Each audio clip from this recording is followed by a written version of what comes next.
लो जी उस्ताद बशीर साहब लगे पग बन्नण। पग की इब्तदा हुंदी आ जिहड़ा इहनूं चुण के इक्को जिहे इहदे लड़ करने आ देखो इस तरह रख लिया।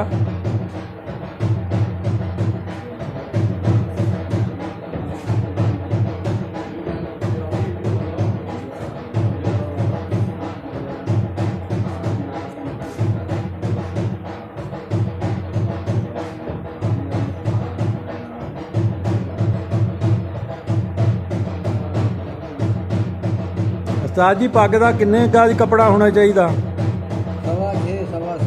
6.5 होनी चाहिए या 6.5 होनी चाहिए आ? हुण जिहड़ी पैक मिलती आ 5 गज की हुंदी आ, वो छोटी हुंदी आ।